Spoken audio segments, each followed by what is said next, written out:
Assalamualaikum warahmatullahi wabarakatuh. Salam sejahtera kita semua. Om Swastiastu, Namo Buddhaya, Salam Kebajikan. Perkenalkan, nama saya adalah Bagas Dwi Yadin Saputra dengan NIM 2023 3. Di sini saya akan menguasai tentang shareholder dan stakeholder dalam manajemen teknik. Nah, pertama, apa itu shareholder? Di mana shareholder adalah individu atau entitas yang memiliki satu atau lebih saham dalam suatu perusahaan. Mereka merupakan pemilik sah secara hukum dari perusahaan tersebut dan memiliki hak finansial serta hak suara dalam pengambilan keputusan strategis perusahaan melalui rapat umum pemegang saham atau RUPS. Nah, peran dan tujuan shareholder yaitu pertama, memberikan modal dan investasi. Shareholder menanamkan modalnya untuk mendapatkan keuntungan finansial, lalu mendapatkan dividen. Dividen merupakan pembagian laba perusahaan kepada pemegang saham. Yang ketiga, yaitu meningkatkan nilai saham, yaitu tujuan utama shareholder adalah meningkatkan nilai perusahaan yang berujung pada peningkatan harga saham. Yang keempat, yaitu mengontrol arah strategis perusahaan. Melalui voting atau suara dalam RUPS, atau rapat umum pemilik saham, shareholder dapat mengaruhi keputusan besar seperti pengangkatan direksi, kebijakan investasi, dan merger. Nah, selanjutnya, apa itu stakeholder? Stakeholder adalah semua pihak yang memiliki kepentingan, pengaruh, atau dampak terhadap kegiatan perusahaan atau proyek, baik secara langsung maupun tidak langsung. Berbeda dengan shareholder, stakeholder tidak harus memiliki saham, namun keberadaannya sangat penting dalam keberlangsungan kegiatan organisasi. Nah, jenis-jenis stakeholder. Stakeholder internal yaitu manajemen dan karyawan. Terus yang kedua adalah pemilik modal internal. Yang ketiga departemen atau divisi dalam organisasi. Nah, untuk eksternalnya yaitu dalam pelanggan, pemasok, pemerintah, masyarakat sekitar, lembaga keuangan, dan lembaga lingkungan dan sosial. Dan selanjutnya itu tentang peran dan tujuan stakeholder. Pertama itu karyawan, yaitu menjalankan operasional proyek secara teknis dan administratif. Yang kedua yaitu sebagai pelanggan, yaitu menentukan kebutuhan dan spesifikasi produk atau layanan. Ketiga yaitu pemerintah, yaitu mengatur kebijakan teknis, keamanan dan lingkungan. Yang keempat itu masyarakat, yaitu terpengaruh oleh dampak sosial dan lingkungan dari proyek teknik. Yang kelima yaitu pemasok, yaitu menyediakan bahan baku atau komponen pendukung. Nah, perbedaan stakeholder dan shareholder, di mana pada pertama itu aspek status kepemilikan, di mana kalau shareholder itu memiliki saham perusahaan atau memiliki saham, kalau stakeholder tidak harus memiliki saham. Lalu untuk fokus kepentingannya, kalau shareholder profit dan peningkatan nilai saham, kalau stakeholder itu dampak sosial, lingkungan, dan keberlanjutan. Lalu tentang aspek hubungan dan dengan perusahaan, kalau shareholder finansial dan hukum, sedangkan kalau stakeholder yaitu tentang operasional, sosial, ekonomi, dan lingkungan. Dan untuk aspek tujuan utama, yaitu shareholder itu keuntungan jangka pendek dan return investasi. Sedangkan stakeholder adalah keseimbangan antara ekonomi, sosial, dan ekologi.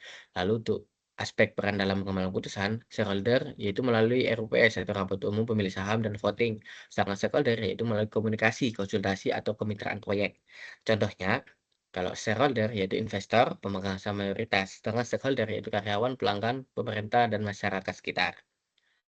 Lalu, hubungannya antara shareholder dan stakeholder dalam teknik adalah dalam praktik manajemen teknik sering terjadi konflik kepentingan antara shareholder dan stakeholder, di mana shareholder cenderung menekankan efisiensi biaya dan profit jangka pendek, sedangkan stakeholder yaitu menekankan keberlanjutan jangka panjang, kesamaan kerja, serta tanggung jawab sosial dan lingkungan. Oleh karena itu, seorang manajemen teknik harus mampu menyeimbangkan kedua kepentingan ini dengan menerapkan prinsip sustainable engineering management, yaitu pendekatan pengelolaan yang mempertimbangkan aspek ekonomi, sosial, dan lingkungan secara bersamaan. Selanjutnya, ada studi kasus yang saya ambil yaitu tentang konflik kepentingan shareholder dan stakeholder pada proyek PLTA Batang Toru, di mana adapun latar belakangnya, di mana proyek pembangkit tenaga air PLTA Batang Toru merupakan proyek strategis nasional dengan lokasi di Kabupaten Tapanuli Selatan, yaitu pada Provinsi Sumatera Utara. Pada proyek ini dikembangkan oleh PT Nel Sumatera Hydro Energy atau NSHE dengan kapasitas pembangkit sekitar 510 megawatt yang diproyeksikan mampu menyediakan sekitar 15% kebutuhan listrik di Sumatera Utara.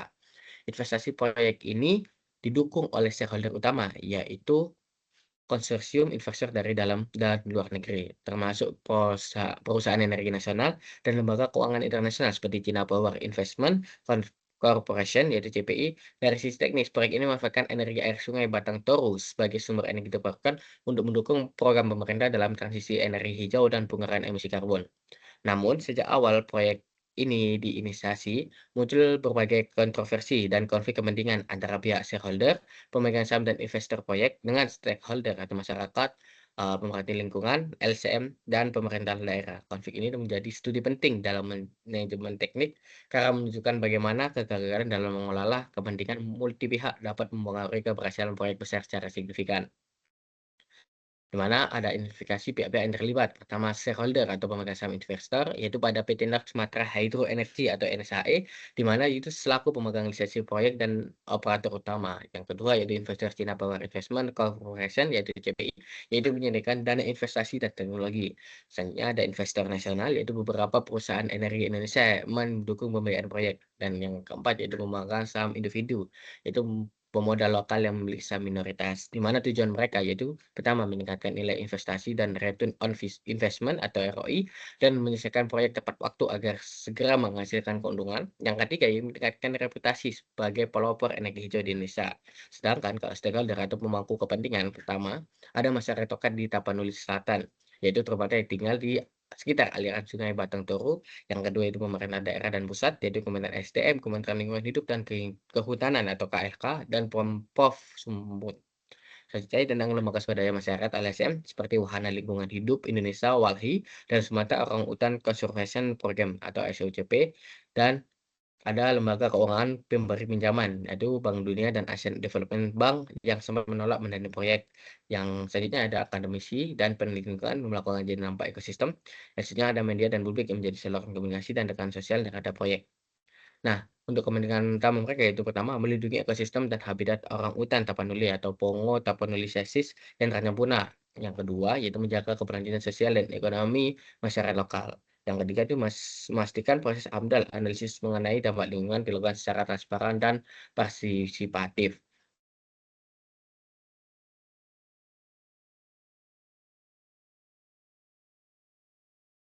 Nah, mohon maaf.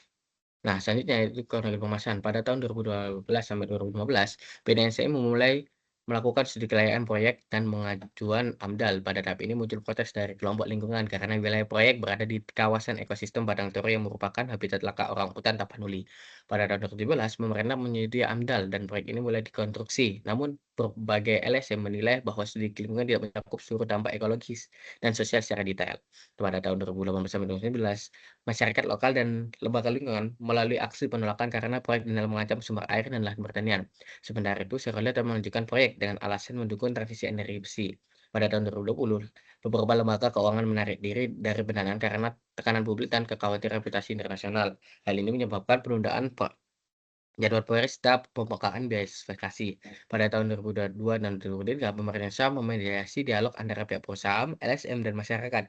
PT NSAI kemudian melakukan revisi terhadap dokumen AMDAL dan meningkatkan komunikasi sosial dengan masyarakat.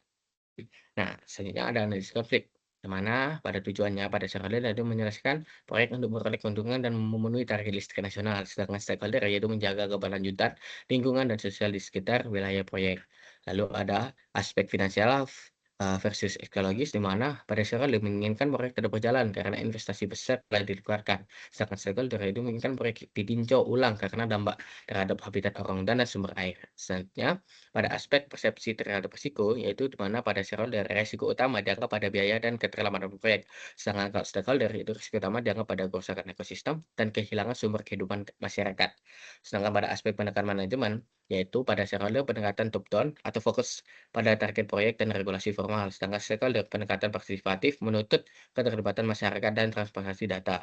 Sedangkan aspek akibat dari konflik, yaitu keterlambatan konstruksi, penurunan reputasi perusahaan dan mundurnya beberapa investor. Sedangkan kalau stakeholder-nya yaitu ketegangan sosial, ketidakpercayaan terhadap pemerintah dan korporasi. Sedangkan pada aspek solusi yang ditempuh, yaitu pada shareholder revisi AMDAL, program CSR, dan dialog multi pihak. Sedangkan stakeholder yaitu advokasi publik, litigasi lingkungan, dan negosiasi kebijakan. Selanjutnya di beberapa strategi penyelesaian konflik.